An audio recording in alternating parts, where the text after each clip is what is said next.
Welcome to Let's Play Master of Orion 2, episode 50. This is the end of the game. I'll be shocked if I don't win in this episode. As is typical of a 4X game, I got bogged down in micromanagement towards the end. I had to win over a long-term plan. I had to project future technologies and my ability to acquire them. I had to ambush the peaceful Cylons, and now here I am on the verge of victory. This universe is too small to produce a high score. I, for the most part, always test wiping out whole colonies, but I think I'm going to do it for the purpose of ending this game. Here we are now. It is the year 3547.4, and I'm on the verge of victory. I'm not sure how many turns I've played. Is this to say I've played 474 turns? I'll have to figure that out sometime later. This has been pretty fun. It was really dramatic. Lived under the constant fear of a war until I was actually prepared for it, and then I was opportunistic and totally dominated the Cylons, especially in destroying their fleet at the massacre of Orion. I want to highlight, I think what the most important battle in the whole game was, it was the cruiser and the destroyer that were fielded by the Mershans that were terrorizing Kroth and Ursa. Had I not been able to destroy that cruiser by detonating a destroyer at point blank range, those ships would have terrorized me indefinitely, because if you recall, I went 20, 40 turns without a navy at all. I mean, after the Great Wars that settled the beginning of the game, I was left without a fleet. I was virtually defenseless. I relied on my alliances and my diplomacy in order to keep myself secure at that time. And then I was opportunistic, sliding in and sneaking in and taking planets when the opportunity arose. I had invested a lot in my Marines, and by the time I got to the Slaw and by the time I got to the Mershan homeworld, I had a pretty good tech lead, and so my invasions went very effectively. Alright, so let's end this. Let's look at our history graph one last time. Here we are seeing the complete annihilation of the Cylon fleet. I've taken some losses, but it's not too significant. You can see here, this is the massacre at Orion. You don't see it as a blip on this radar, unfortunately, but there was also the Battle of Focht, where I caught up to the survivors of the massacre of Orion, and I was able to destroy that entire fleet, including my most hated enemy, the Avenger.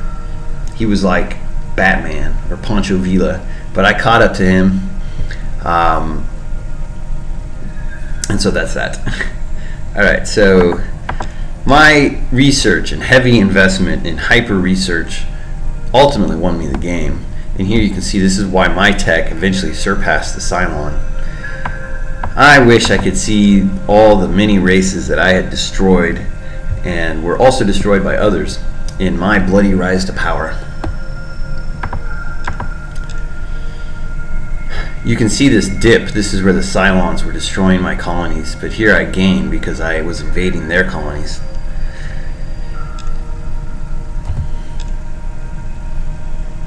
Alright, I have some transports. I would like to conquer Chrysalon rather than annihilate it.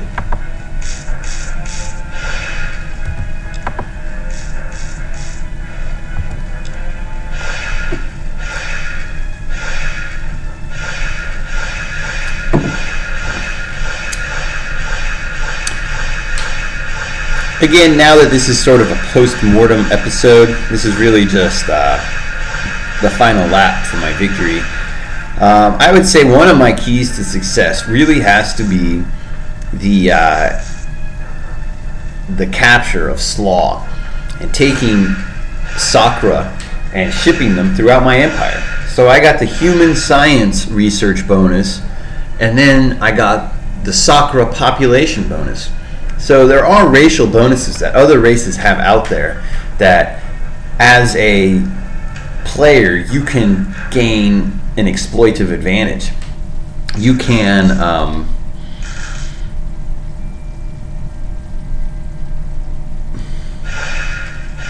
use the population bonuses of the Trilar or the Sakura to augment your otherwise, I don't know what your empire is. Let's say you're Cylons and you're all in on science, you can use the Sakura for population.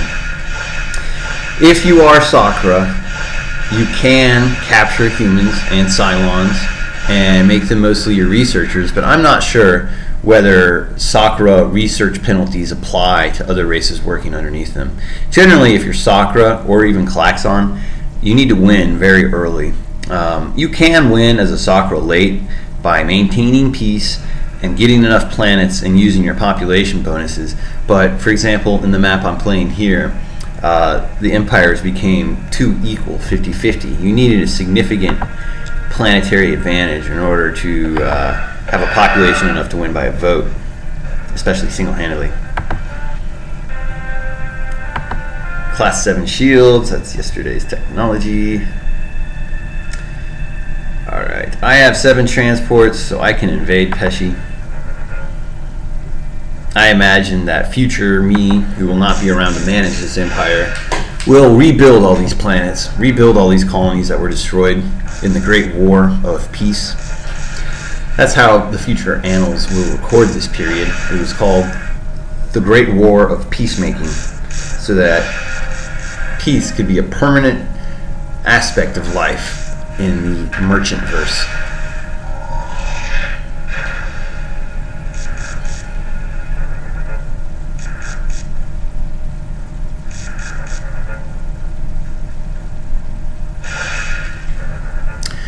If I were to play again, some considerations I would have is I gotta get better weapons than plasma torpedoes and disruptors.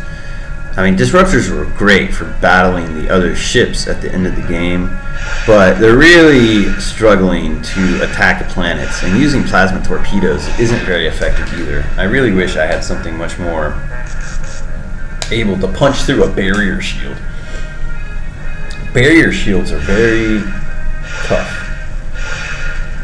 They were a major roadblock. I also regret I passed on the warp interdictor. I'm not sure what I gained. I'd be interested in finding what episode I decided not to research a warp interdictor and chose something else, because warp interdictors are essential at the end of the game. I managed to win despite my lack of a warp interdictor, almost only because the Cylons were pacifistic. Of course, I would have done things to curtail the growth of the Cylons earlier on had they not been both my allies and pacifists. Other races would have done something too, because the Cylons would have been driven or dragged into war before they were ready, if they had been anything other than pacifists, in my opinion. Alright, let's end this. Pesci Prime, the last Cylon outpost, falls.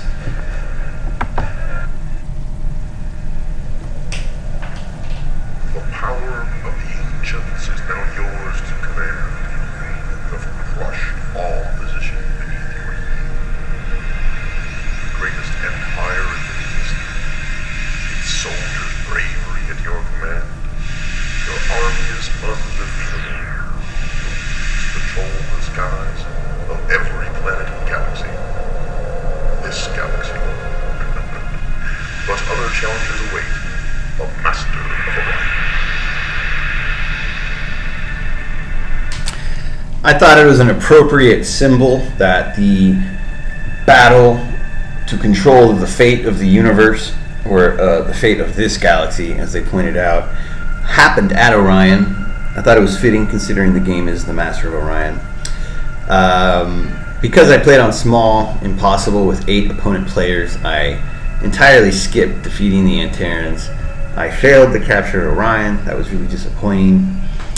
Of course, I eliminated 4 players. There were 8 players in this game. I mean, what a fight from the beginning to the end.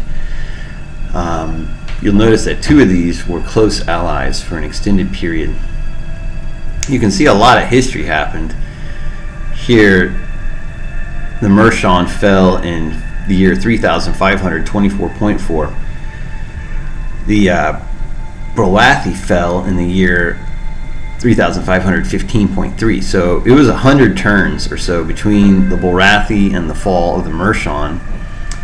It was then 70 turns until the fall of the Altarians, and then from there it was 165 or 163 or so turns until the fall of Cylon. So it took 153 turns to knock off the Brolathi. It took 244 turns to knock off the Mershon. It took 310 turns to get to the Altarians, and then it took 474 to capture and beat, or to capture the lead in science and then defeat the Cylons. That took almost 500 turns in a small universe. Something to consider. All right, this is the end. Let's see my top 10. I don't know if this score is big enough to make my top 10.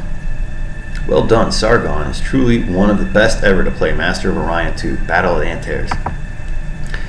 Now here's my wow. I guess because it was a small, I don't know, I had enough bonuses to get second place. I actually thought that some of my Silicioid empires played on huge galaxy maps would have placed more in my top 10, because those empires end up with unbelievable populations. However, I am proud to get 2,200 points on a small map. It was very difficult. It was a judicious and battle-heavy game, I would say. Alright, thus ends our adventure into Master of Orion 2. This is episode 50, signing off.